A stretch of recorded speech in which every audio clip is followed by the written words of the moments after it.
哇，好大火！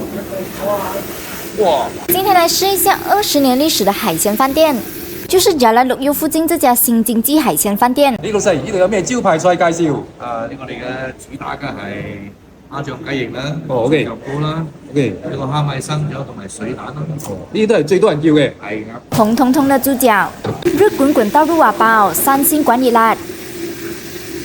豬腳包來咯，豬腳在跳舞，看到流口水，軟嫩入味，滿滿膠原蛋白，有加花生一起燜。蝦醬雞翅，炸雞翅一流，皮脆多汁，蘸酸辣醬更開胃。小編最愛的蒸水蛋，一整個嫩到沒朋友，完美詮釋什麼叫入口即化。